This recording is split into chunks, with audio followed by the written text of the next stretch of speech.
Hey everybody, this is Gaming Ultimatum. Welcome back to more Danganronpa Havoc. As you can hear by my voice, I'm not really doing that well. So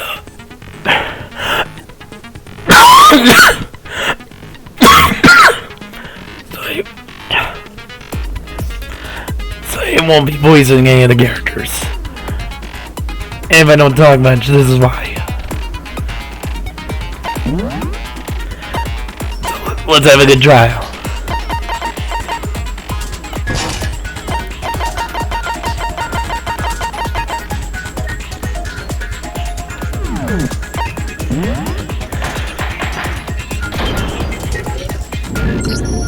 Let's speak. If you can figure out who done it, then only they will receive punishment, and I'll punish everyone beside. Now then, to begin with... We already know who did it! Was that?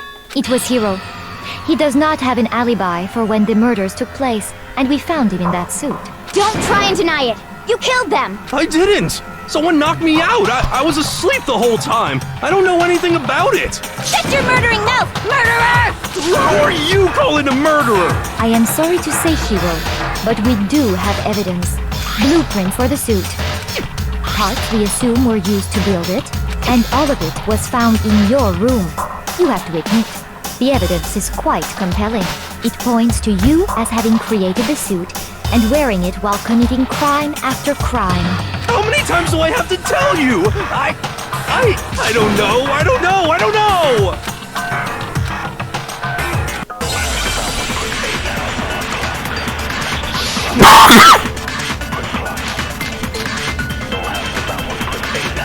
Everything we found in your room. The blueprints, the suit parts, they are all proof enough that you are the culprit. I don't know anything about that stuff! It's not true! It's a conspiracy! Hiro, why? What? No! Just hold on a second!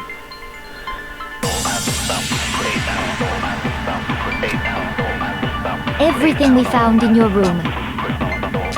The blueprints, the suit parts, they are all proof enough that you are the culprit. I don't know anything about that stuff! It's not true! It's Hiro, why? No! Just hold on a second! It's one you know. Everything we found in your room. The blueprints, the suit parts, they are all proof enough. Shoot! Everything we found in your room. The blueprints, the suit parts, they are all proof enough. There we go. No, it's wrong.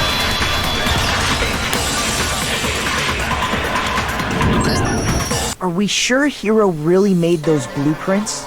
What do you mean? Well, take a look at this. It's the note that Hiro wrote, asking everyone to meet up after Alter Ego disappeared. The handwriting's obviously different, wouldn't you say? When you compare it to the blueprints. There's no way you could think the same person made both of them.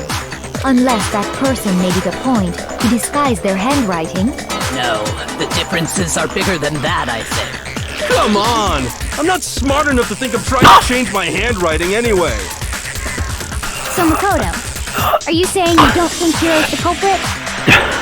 And he's not the only one. I think Hiro's innocent as well. What? Then who was in that Robo Justice suit? Is it like Hiro said? Was there really someone running around in a second suit? The suspicious individual hidden within the suit. Go ahead, Makoto. Tell them who it was. So? I got it! Other than Hiro, I can't think of anyone else it could have been. Obviously, he was the one in that particular suit. And we never found any kind of second suit. Then there can be no doubt. Hiro is the prime suspect. That doesn't make any sense. You just said Hiro didn't do it. It makes perfect sense. Hiro was the suspicious individual in the suit, but he's not the culprit. So what you're saying is... That's right. The culprit in this case has nothing to do with being in the Robo Justice suit. What? Now that's a bold assumption. And what reason do you have to make such a statement? You do have a reason, yes? Of course. But before we get to that, there's something else we need to clarify first. So let's get that out of the way. Hey, stop trying to boss us around! All things have a proper order. So what is it? What needs to be clarified? We must clarify the method of transportation for Taka's lifeless body. It would seem that his corpse was moved using certain particular items. Can you tell us what they were?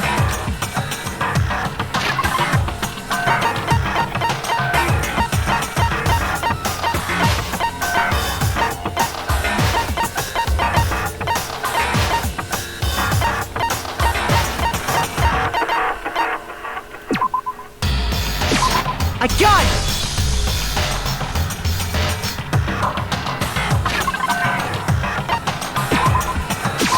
I got it! There we go.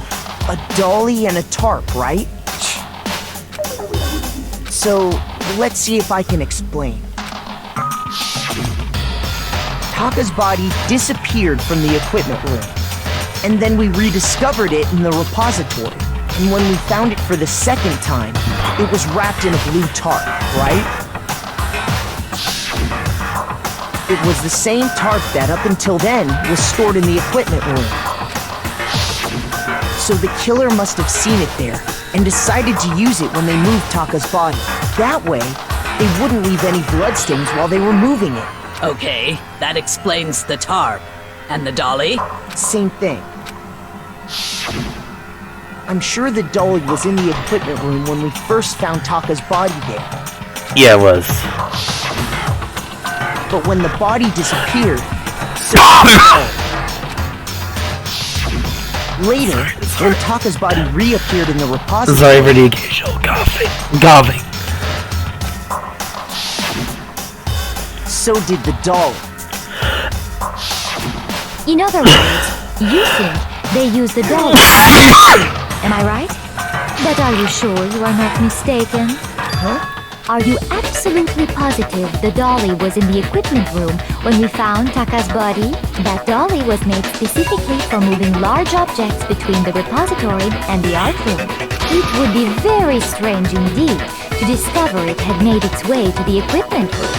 Is it not possible that it was in the repository all along, and you simply didn't realize it? She's raised an objection. How do you respond? There is no shame in being wrong. Nobody expects much from you anyway. We have all accepted the fact that you rarely understand what is going on around you. Bitch, I saw 2 murder cases already.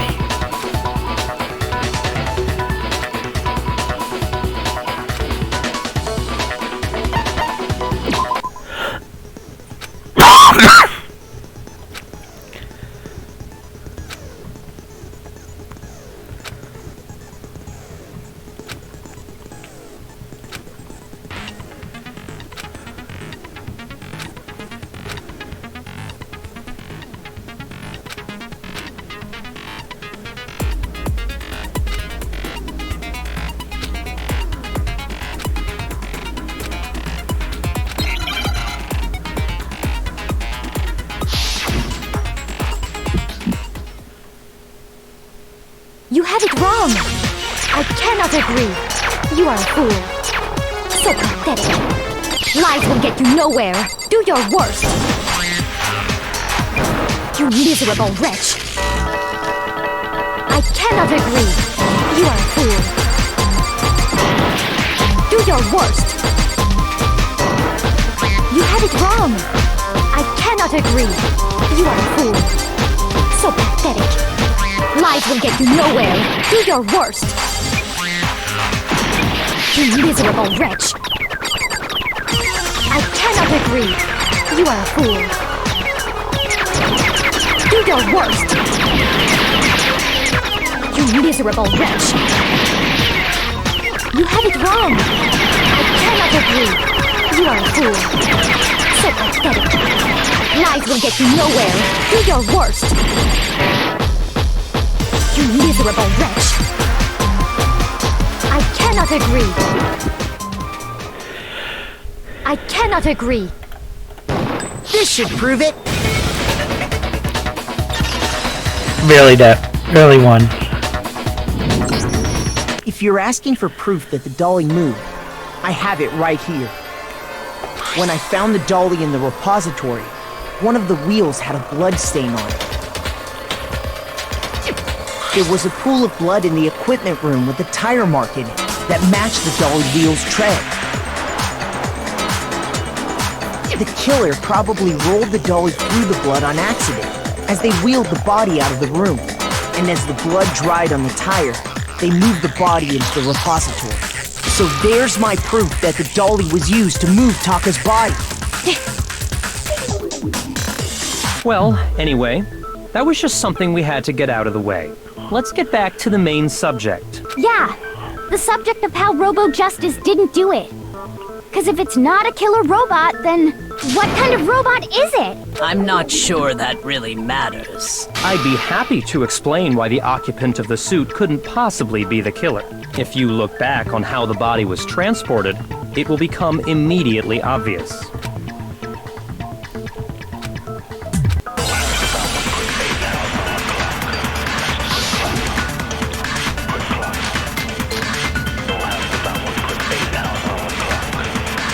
As we know, Taka was killed in the equipment room. And from there, the body was moved to the repository, correct? Yeah, the culprit wrapped the body in the tarp, then loaded it onto the dolly and wheeled it off, right? Now, keep in mind that the dolly doesn't have a handle. Well, yeah, but even without a handle, all you'd have to do is bend over. Then you could push the dolly no problem. So the killer just crouched down and carted the body off to the repository. If you accept everything we just said, then you must realize that whoever was in the suit couldn't possibly be the culprit. Sorry, I don't think I realize anything.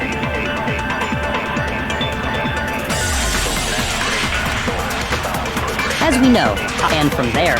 Yeah, then loaded it on... Now, keep in mind... Well, yeah. All you'd have to do is bend over. No, it's wrong!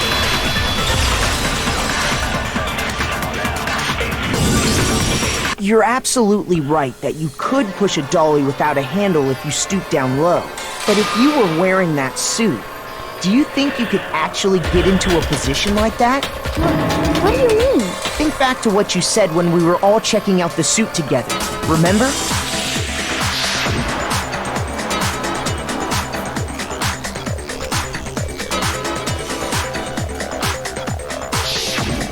When you're in that suit, not only can you not see your feet, but you can't even bend at the waist. Am I right about that? Now that you mention it, yeah.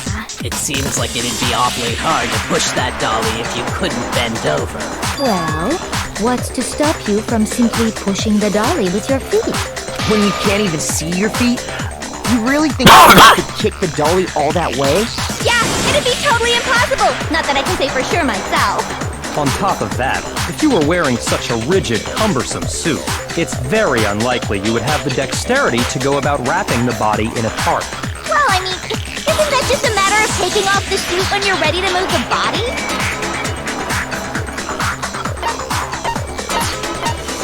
I got it! I don't think taking off the suit was an option. If you remember...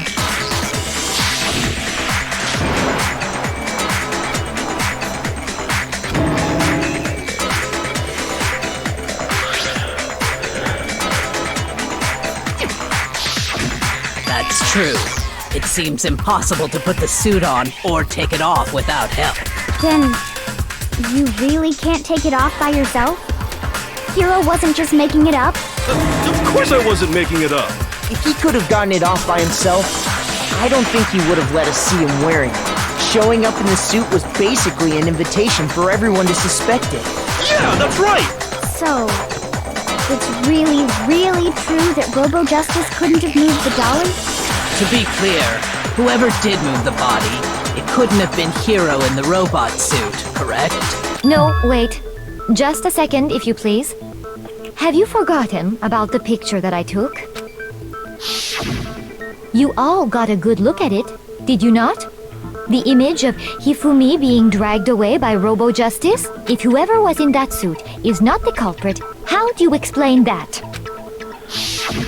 Besides, do you remember what the now deceased Hifumi said?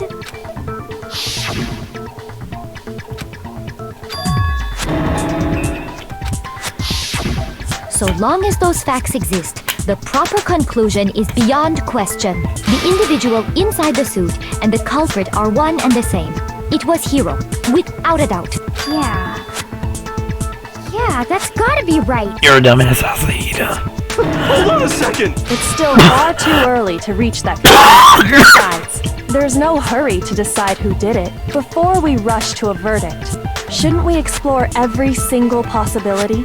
Instead of seizing on one viewpoint, the truth is uncovered by analyzing things from every angle.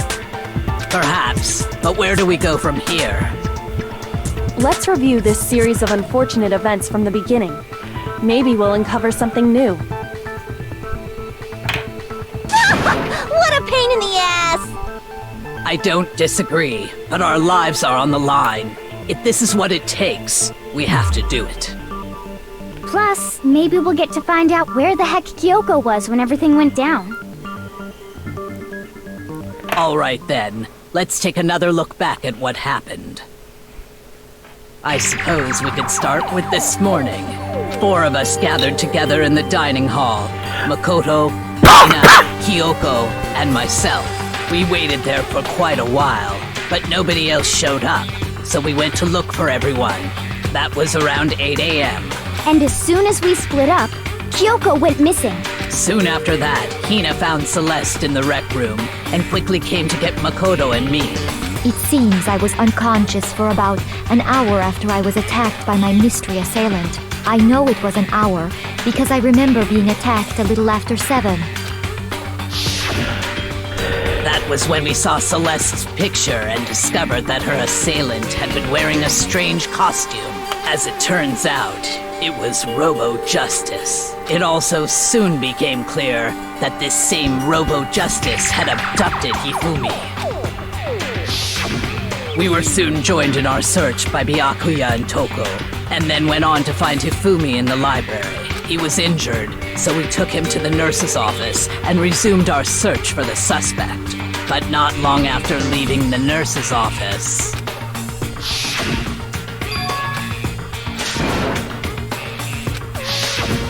When Celeste told us that, we decided to split up and search the second floor.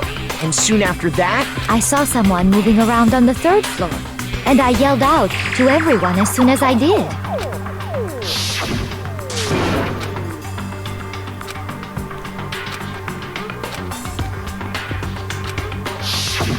and then...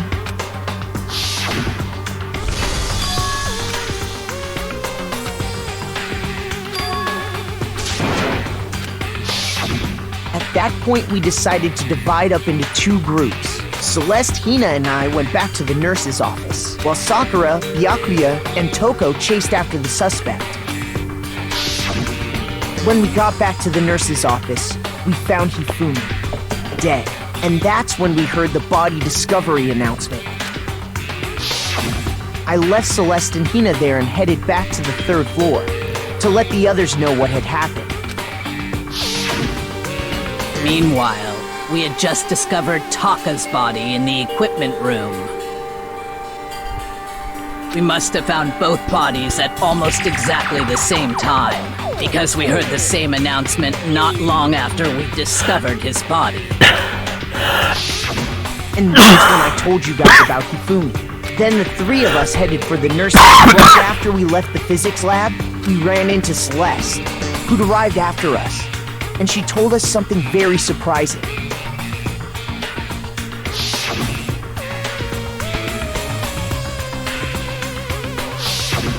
We rushed back to the nurse's office and saw that she was right.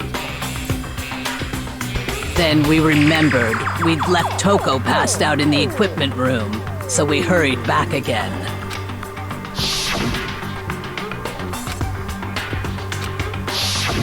But when we got there, we discovered that now Taka's body had also gone missing. Next thing we knew, we were searching the school for 2 missing dead bodies.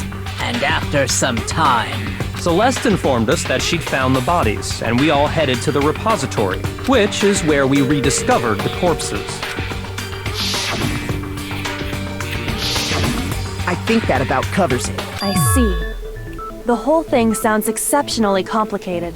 It certainly seems to me that these are not a simple series of connected events. Okay, well, if that's true, then what? Rather than a single series of events, I think we have to consider each murder a separate situation. And from there, we can uncover the contradictions surrounding all of them. Now then, let's get started, beginning with what happened to Taka.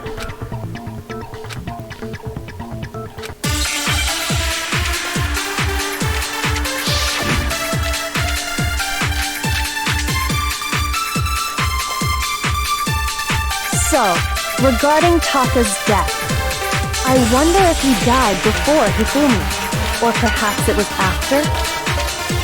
We already know what order they were killed in. Taka came last. What makes you say that? Because of the numbering of the Justice Hammers. It's true that Hifumi was killed with Justice Hammer 3, while Taka's death came from a swing of Justice Hammer 4. See? So it's obvious Taka came after.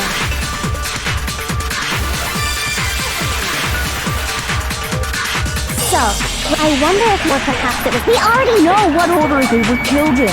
Taka came last. What makes you say that? Because of the numbering of the Justice Hammers. Shoot! So, I wonder if or perhaps it was... We already know what order Taka came last.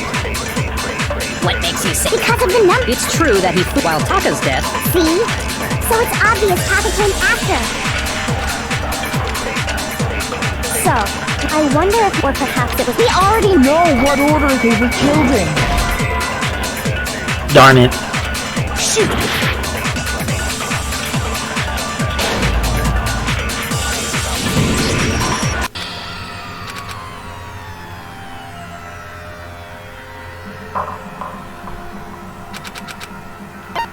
I refuse to give up yet!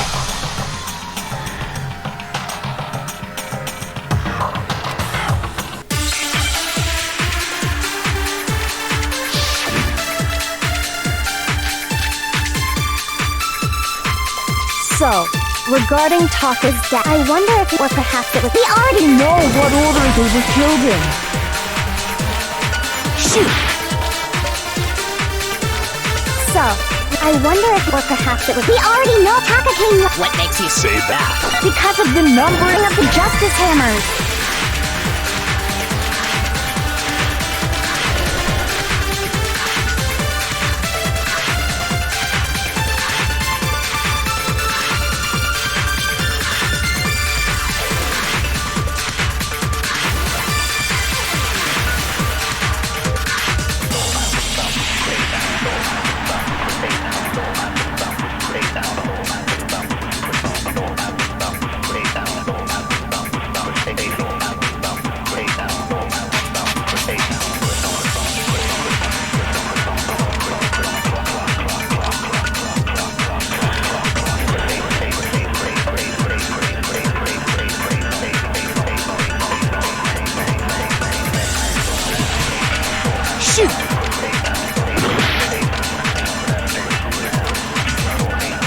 So, regarding Taka's death, I wonder if or perhaps it was... We already know what order they were killed in. Taka came last. What makes you say that? Because of the numbering of the Justice Hammers. It's true that while Taka's death... See? So it's obvious Taka came after. So, I wonder if he... Or perhaps it was after. We already know what order they were... No, that's wrong!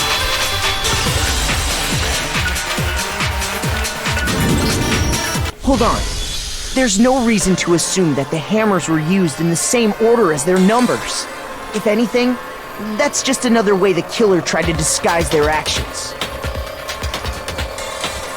So you're saying the culprit wanted us to think the hammers were used in order, but in reality, Taka was killed before Hifumi? Okay then, let's see the proof.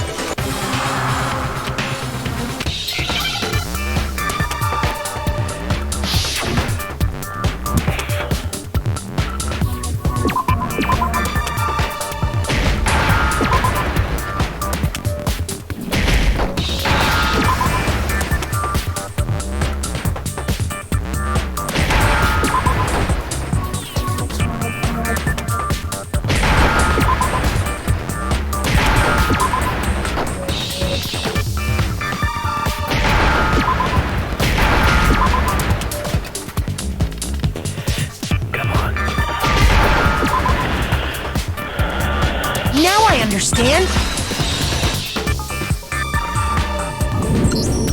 I've got it. Taka's wristwatch. See? Look.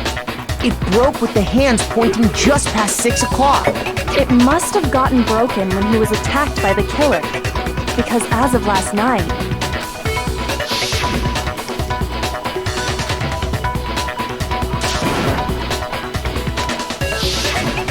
so if it wasn't broken after 6 last night, then he must have been attacked around 6 this morning. And that would be his official time of death. But if that's true, then he was killed well before Hifumi. And before Celeste was attacked this morning, which happened around 7. That's right. Taka was killed before any of the other incidents took place. That simple fact slipped past all of us. We made the wrong assumption about the order of events, all because of those justice hammers. That's exactly why the culprit wrote the numbers on each hammer and had them increase in size. That way, when we saw how they were used in each incident, we'd easily make that wrong assumption. Now, if Taka was killed around 6, then everyone's alibis for his murder go out the window, because when he was killed, we hadn't met up in the dining hall yet. That may be true in the case of Taka's murder, but all of our alibis still hold true for Hifumi's death. That's right. With him, at least, we're all safe.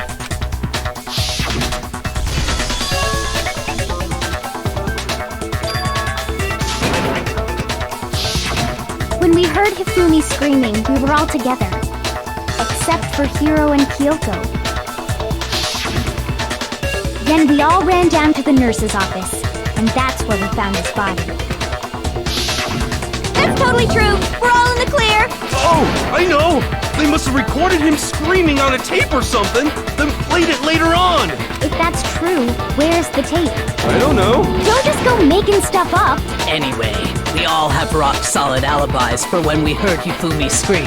Since all of us were there together, clearly none of us could have killed him. And it does not stop there. There was also the moment when we discovered his body had disappeared. When his body vanished from the nurse's office, Hina and I were in the bathroom together, while everyone else was in the equipment room, correct? And then there's the disappearance of Taka's body from the equipment room. At that time, we were all gathered together in the nurse's office because of Hifumi going missing. Well, don't forget, I was passed out in the equipment room the whole time! Wait, then what if Genocide Jill did it? She could have dragged Taka's body out of there right then! Even if she could pull that off, there's no way she could have done the same with Hifumi's body. Because, as we just established, she was passed out in the equipment room when his body disappeared. Besides, I didn't do either of them anyway! In other words, it is impossible that any of us could have killed Hifumi or moved either of their bodies. On the other hand, Hiro and Kyoko had disappeared, so they most certainly could have done those things. So what now, Kyoko? For now, we can't get fixated on who did it, or we'll just keep going around in circles. So instead of who, I propose we start talking about how. In particular, I think we need to figure out how Hifumi's body got moved. That's true. We searched everywhere, but we couldn't figure out how to explain his body disappearing. And according to what Celeste said,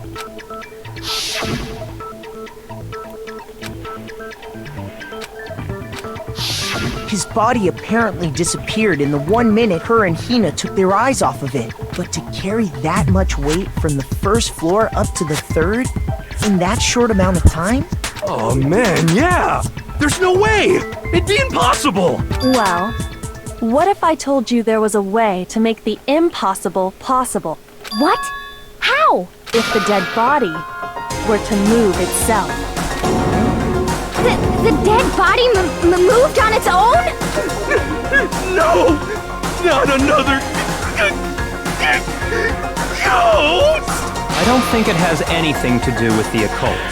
I think what she's implying is, we thought Hifumi was dead, but perhaps in reality he was still alive.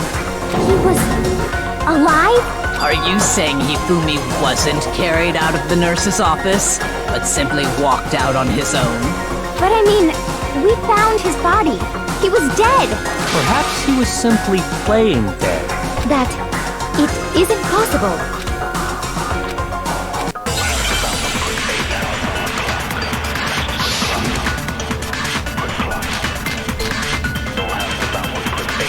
Are you saying that when we first found Hifumi in the nurse's office, there's a chance he was actually still alive? No, it is impossible. Hifumi was dead, without a doubt. And you know that how? Surely you heard the body discovery announcement along with the rest of us. Hifumi's dead body had been found. And that is why the announcement was made. Are we really so sure about that? Maybe the announcement was intended to signal someone else's discovery.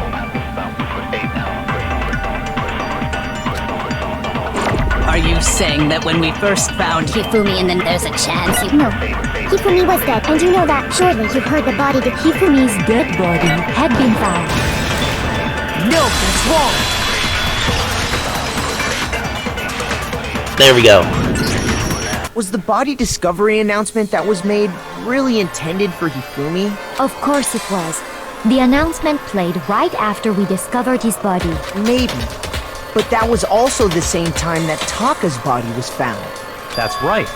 It wasn't long after finding his body that we heard the announcement. So there's a good chance we've made a mistake in there somewhere. I think we've confused whether the announcement was for Hifumi or Taka. First of all, if two bodies had been found, there really should have been two announcements. Maybe Monokuma simply got lazy and rolled them together into one.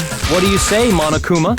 Any comment? Well, it's a very sensitive issue, so I can't go into too much detail. But what I can say about the body discovery announcement is that it's only broadcast when 3 or more people find a dead body for the first time.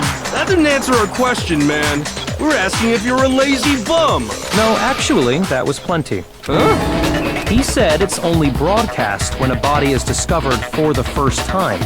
Which means, even if we find the same body again later, he won't make the announcement again. If that's true, then why was the announcement made again later on? Huh? Later on? Exactly. We heard the body discovery announcement twice.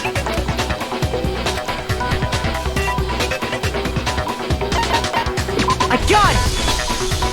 We heard it a second time in the repository, when we rediscovered the two bodies.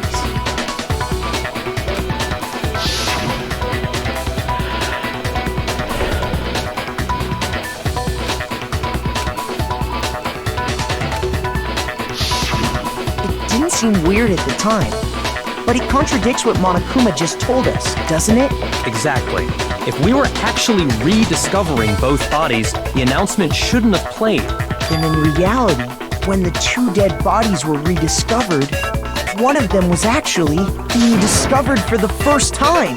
So, when we found Hifumi the first time in the nurse's office, he wasn't actually dead yet. Meaning, he wasn't actually found dead until we came upon him in the repository. And that's just part of it. There's one other thing that leads me to believe he was still alive in the nurse's office. Oh, I know! Because he was super good at playing dead! Bada bing, bada boom! That is the worst logic I have ever heard. But honestly, I do not think there's anything that can prove he was still alive. This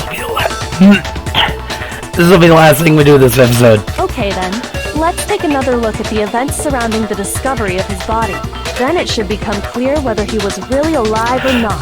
This whole